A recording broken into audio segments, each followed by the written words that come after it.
Lines மீடியாவுக்கு நீங்கள் அளித்து வரும் ஆதரவுக்கு மிக்க நன்றி. தொடர்ந்து எங்களுடன் இணைந்திருங்க. லைக் பண்ணுங்கள், சப்ஸ்கிரைப் பண்ணுங்கள், நண்பர்களுக்கு பகிருங்க. நாம் இணைந்து பயணிப்போம். லைன்ஸ் மீடியா தமிழ் உறவுகளுக்கு வணக்கம். இன்றைய அரசியல்கள் நிகழ்ச்சிக்கு தங்களை அன்போடு வரவேற்கிறேன். நான் வணக்கம். வணக்கம் சின்னா. தஞ்சை மாவட்டம் திருப்பனந்தல் பக்கத்தில் ஒரு பிலால் வடிவேலன் அப்படின்ற ஒரு அதிமுக சார்ந்தவர். அவரை ஒரு விசிகாவை சார்ந்த ஒரு கும்பல் ஒரு 4-5 பேர் சேர்ந்து தாக்குறாங்க. என்னன்னு தெரியல. ஆனால் வீடியோ மட்டும் வெளியே வந்திருக்கு. அவங்க ஒரு சில காரணங்கள்லாம் சொல்கிறாங்க. அதாவது அந்த பிரச்சனை என்ன அப்படிங்கிறத பார்த்தோம். முதல்ல காணொலி பார்த்தோம். என்னடா இவ்வளோ பதட்டமாக இருக்குது, என்ன பழையபடி ஏதாவது சாதி வீரர்கள் ஊருக்குள்ளே புகுந்து இந்த மாதிரி வெட்டிட்டாங்களா, அடிச்சிட்டாங்களா அப்படின்னு தான் அந்த காணொலியை பார்த்தோம். அது ஏன்னா அந்த பெண்ணுடைய கதறல் குரல் அவ்வளோ பயங்கரமாக இருக்குது, அதிர்ச்சியாக இருக்குது. என்னன்னு பார்த்து அதுக்கப்புறம் விசாரிச்சா உனக்கும் விடுதலை சிறுத்தைக்கு என்ன சம்பந்தம் இருக்கு? என்ன சம்பந்தமும் இல்லை. ஓ லிமிட் என்ன? என்னை பத்தி குடும்பத்தை பத்தி இருக்காங்க. திருமாவளவன் குடும்பத்தை பத்தி வச்சு பேசினாரா? கட்சிக்காரங்க பேசுறாங்க. நீங்க கண்டிப்பா என்ன எவன் பேசணும்? மாவட்ட குரூப்ல வைக்கலண்ணே. நான் கேட்ட கேள்வி பதில் சொல்றேன்.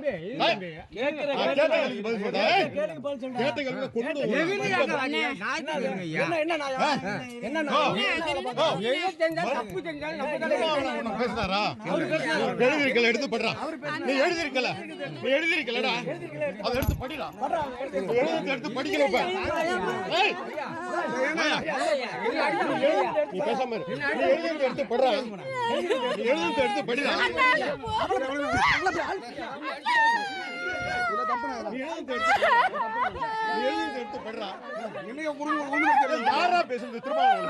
தலைவர் பேசுறாங்க. நீ யாரை பத்தி அவனை பத்தி எழுதுனியா?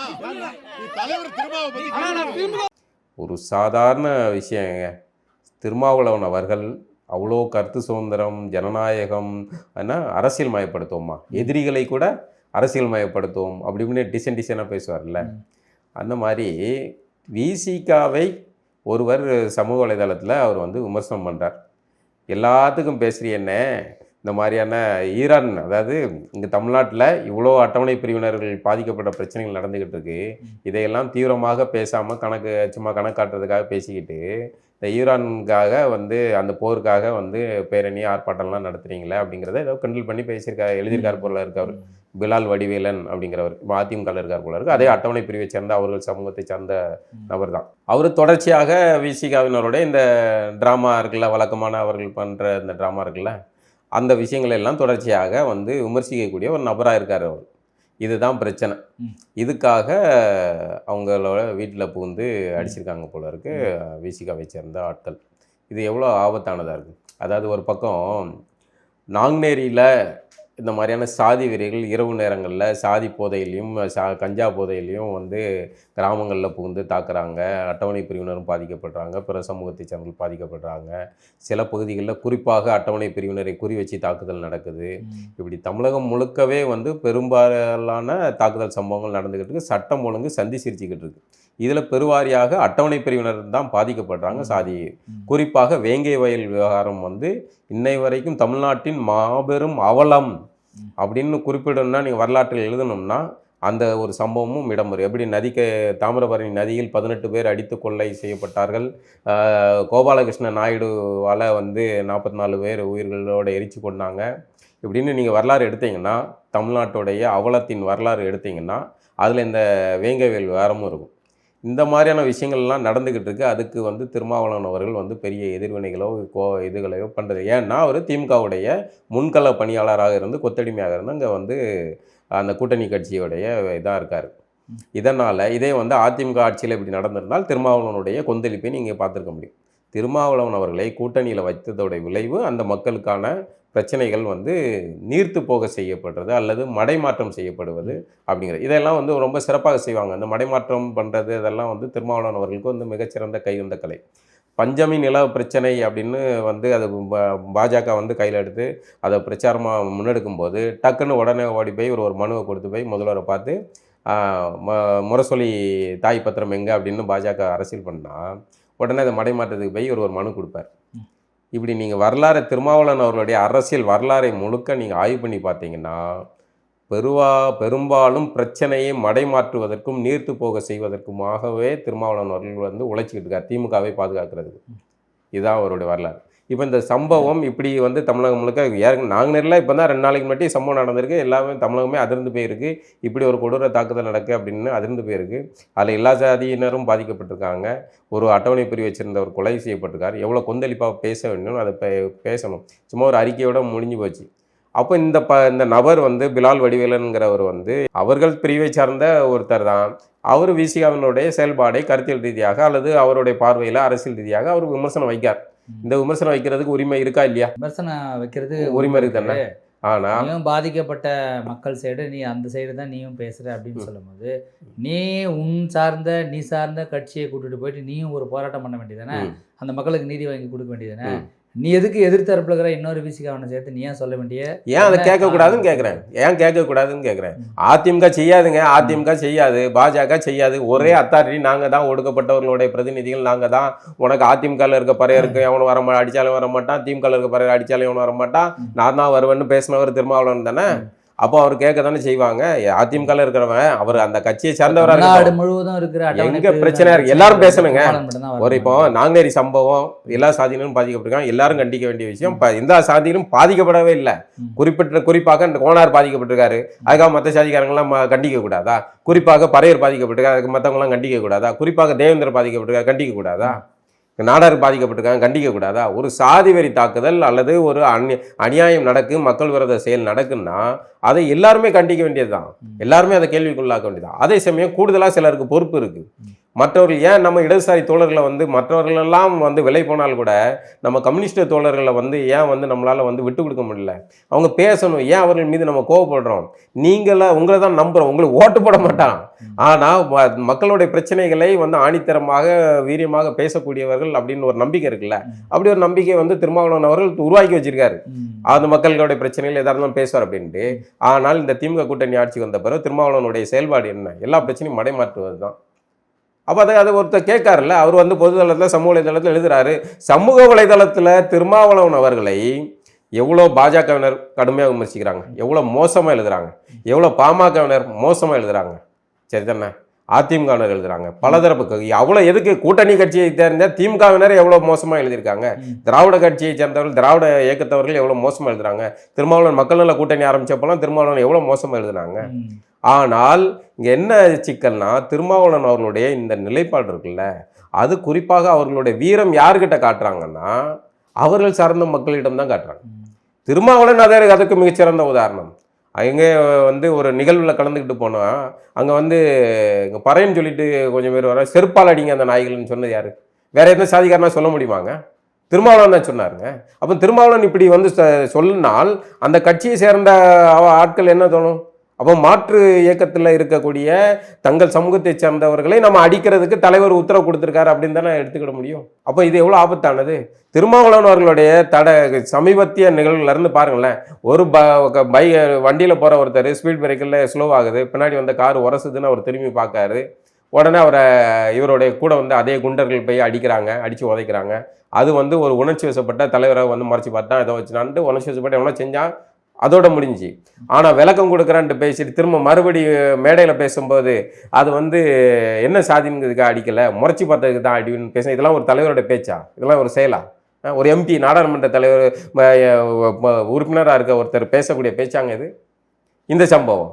அடுத்தது ஏர்போர்ட் மூர்த்தி வந்து திருமாவளவன் அவர்களை கடுமையாக விமர்சிக்காரு அப்படின்ட்டு ஏர்போர்ட் மூர்த்தியை இதே மாதிரி ரவுடி கும்பல் வந்து அவரை போய் டிஜிபி அலுவலக வாசலில் தாக்குதல் நடத்தி பாதிக்கப்பட்டவரையே வந்து அவர் மேலே குண்டாசை போட்டு உள்ள தூக்கி வச்சு, என்ன ஆட்சி அதிகாரத்தில் கூட்டணியில் இருக்கீங்க, அப்படியே திமிர்த்தனம் தானே இது? அப்போ இதுக்கு பேர் என்னது? அப்போ திருமாவளவன் எந்த மாதிரி நம்புறது? குறிப்பாக இந்த தேர்தலில் பறையர் சமூக மக்கள் வந்து எழுச்சி அடைகிறாங்க. அவர்கள் சாதி அரசியல், அந்த சாதியினுடைய அடையாளத்தின் அடிப்படையில் நிறைய இளைஞர்கள் நம்ம கவனிக்கிறோம், சமூக வலைதளங்களில் கவனிக்கிறோம். எப்படி தேவேந்திர சமூகம் வந்து எழுச்சி அடையுதோ அதே மாதிரி பறையர்களுக்கான அரசியலை, அடையாள அரசியல் முன்னெடுக்க இந்த சாதி ஒழிப்பு, தலித்து, ஆதி திராவிடன், தாழ்த்தப்பட்ட அதெல்லாம் எங்களுக்கு வேணாம் அப்படின்னு சொல்லி அந்த பறையர்கள்லேருந்து கொஞ்சம் பேர் வந்து போகிறாங்க. அதில் இப்போ கொஞ்சம் இந்துத்துவ சார்ந்த ஆட்களும் போகிறாங்க. அப்படி போகக்கூடாதான்னு கேட்குறேன் நான். அவனுக்கு அவனுடைய சிந்தனை தானே. வணக்கம் நண்பர்களே. லைன்ஸ் மீடியா நண்பர்களின் பங்களிப்பில் இயங்கக்கூடிய சுதந்திரமான ஊடகம். நீங்களும் இந்த ஊடக பயணத்தில் துணையாக வர விரும்பினால் இந்த வங்கி கணக்கின் மூலமாகவோ ஜாயின் பட்டன் மூலமாகவோ உங்கள் பங்களிப்பை செலுத்தலாம். நன்றி. நீங்கள் எதிரிகளை அரசியல் மயப்படுத்தணும்னு பேசுகிறீங்க. அந்த எதிரிகள்னா யாரு?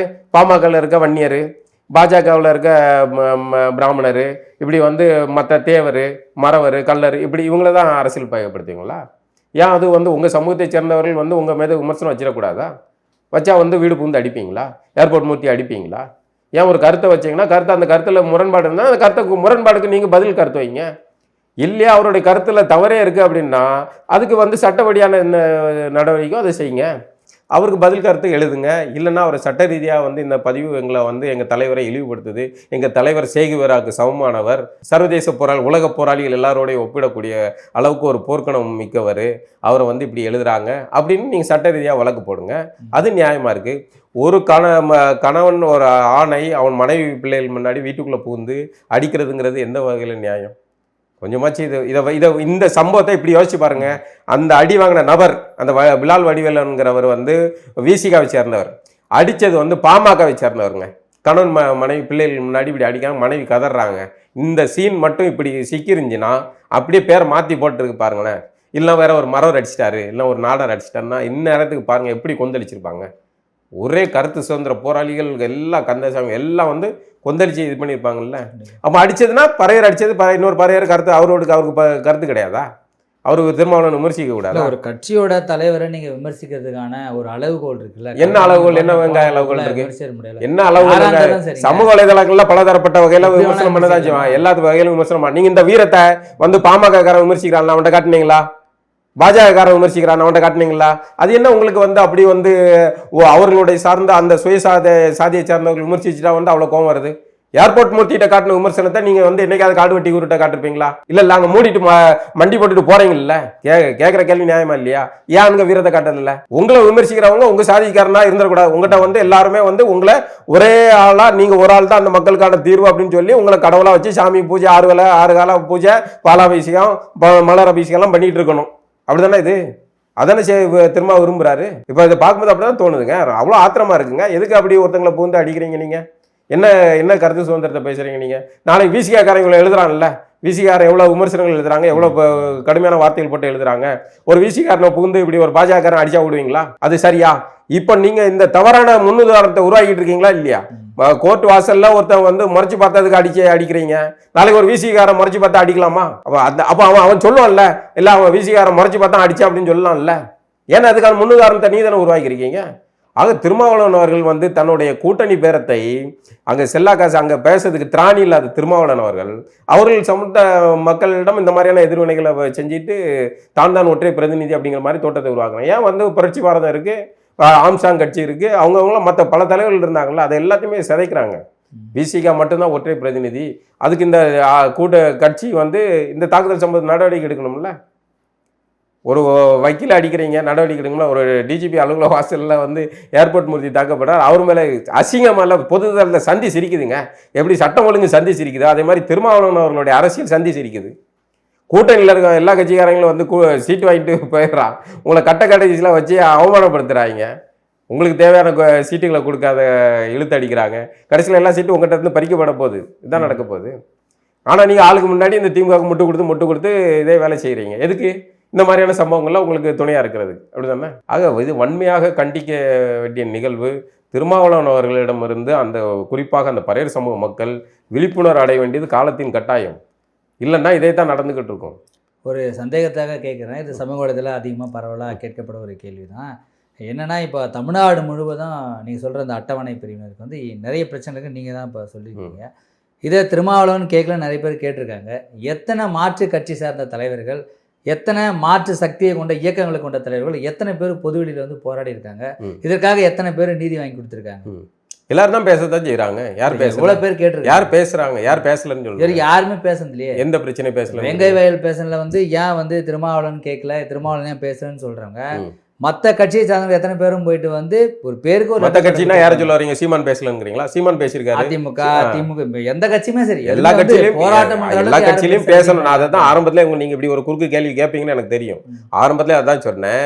மற்ற கட்சிக்காரனுக்கு சொரணை இல்லை, அவனுக்கு அறிவு இல்லை அப்படின்னா அவன் கேட்காம இருக்கான். தமிழ்நாடு ஃபுல்லா அவங்க பாதிக்கப்பட்டா அவங்களுக்கு திருமாவளவன் மட்டும்தான். திருமாவளவன் இப்படி வந்து இந்த நிலைக்கு கொண்டு வந்து விட்டுருக்குல்ல. விசிகா சீட்டா ஸ்கூட்டிஸ்கள் வந்து இப்படி கேட்க வேண்டிய நிலைக்கு கொண்டு வந்துருக்குல்ல.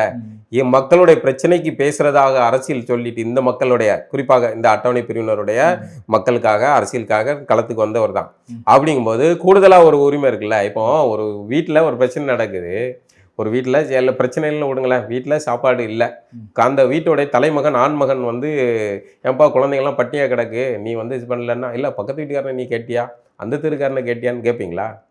முதல்ல அவர்களுக்கு வலி யாருக்கு? உங்கள் காலில் சர்க்கரை ஏறிச்சுன்னா உங்கள் கால் தான் வலிக்கு, நீங்கள் தான் கத்தணும். ஜனநாயகனுக்கு பிரச்சனைன்னா விஜய் தான் கத்தணும். மற்றவங்க வந்து குரல் கொடுக்குறோம், விஜயை குரல் கொடுக்கல. நேற்று பேசும்போது வந்து முதல்வர் பேசினாருங்க, முதல்வர்களுக்கு குரல், நீ முதல்ல குரல் கொடுத்தியா?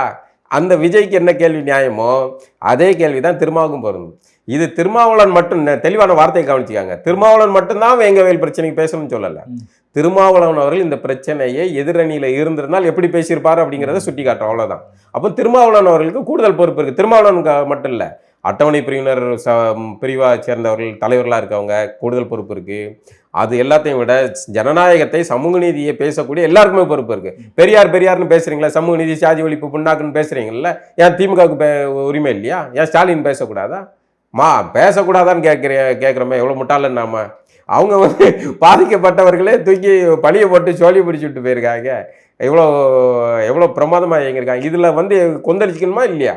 இதை தான் இந்த பிலால் வடிவேல் வந்து கிண்டலாக வந்து அவர் மீம்ஸு இந்த மாதிரி நிறைய போட்டிருக்காரு. நான் பார்த்தேன், அவர் பேஜை பார்த்தேன், இதைத்தான் போட்டிருக்காரு. இதுக்கு ஒருத்தனை வீடு புகுந்து தாக்குறீங்கன்னா விசிகாரம் போடுற மீம்ஸு பதிவுகளுக்கெல்லாம் எத்தனை பேர் வீடு புகுந்து தாக்குவாங்க? அப்போ அது நியாயமா? அப்போ இதுதான் ஆபத்தான அரசியல். நீங்கள் என்ன அரசியல் மயப்படுத்துறீங்க உங்களுடைய சித்த குட்டிகளை? இது ஆபத்தான அரசியலை திருமாவளவர்கள் முன்னெடுக்கிறார். இது வன்மையாக கண்டிக்கத்தக்கது. ஜனநாயக சக்தியில் அனைவரும் சேர்ந்து கண்டிக்க வேண்டிய ஒரு விஷயம். எனக்கு தொடர்ச்சியாக பாருங்க, ஏற்கனவே சிந்தனை செல்வன் அவர் ஒரு எழுத்தாளரை வந்து ஒரு இது விமர்சிச்சாருன்ட்டு முத்துக்குமாரா ஏதோ ஒரு பேர் அவரை வந்து மிரட்டினார்னு ஒரு பஞ்சாயத்து ஓடிச்சு. அதுக்கப்புறம் தமிழ் முதல்வன் ஒரு எழுத்தாளர் அவர் விமர்சிச்சாருன்னு பேர். இவங்க எல்லாருமே பார்த்தீங்கன்னா இவங்க எல்லாருமே வந்து அதே பிரிவை சேர்ந்தவர்களாக இருக்காங்க. இதில் வேற யாருக்கிட்ட போய் இவங்களால வாலாட்ட முடியாது. இவரை விசிகா விமர்சிக்கிற பாமகட்ட போய் இவர்களால் வாலாட்ட முடியாது. அதனால இவர்கள் அவர்கள் சார்ந்த எவ்வளவு ஆபத்தானதுன்னா இந்த ஒற்றை தலைமை, ஒற்றை காம்ப்ரமைஸ் ஆகிக்கிறாங்கன்னு சொல்லுவாங்க. அங்க வந்து டீல்ல முடிஞ்சிருது. இங்க வந்து என்னன்னா அவர்களுக்குள்ளே இருந்து ஒருத்தர் விமர்சனம் வரக்கூடாது, வேறொருத்தர் தலையெடுத்துடக்கூடாது. ஏர்போர்ட் மூர்த்தியை தாக்க வேண்டிய நோக்கம் என்ன? ஏர்போர்ட் மூர்த்தியை ஒடுக்க வேண்டிய நோக்கம் என்ன? ஏன் ஏர்போர்ட் மூர்த்திக்கு மாற்று கருத்து இருக்கக்கூடாது? ஏர்போர்ட் மூர்த்தி சங்கியாவே இருக்கட்டுங்க, சங்கிக்கு வந்து அரசியல் பேசக்கூடாதா? நீங்கள் என்ன ராஜாவை போய் அடிச்சிங்களா? ராஜாவிட்ட போய் கிட்ட நிற்க முடியுதா உங்களால்? ஏன் பேசல? ஏன் ஏர்போர்ட் மூர்த்திட்ட வீரம் காட்டுறீங்க?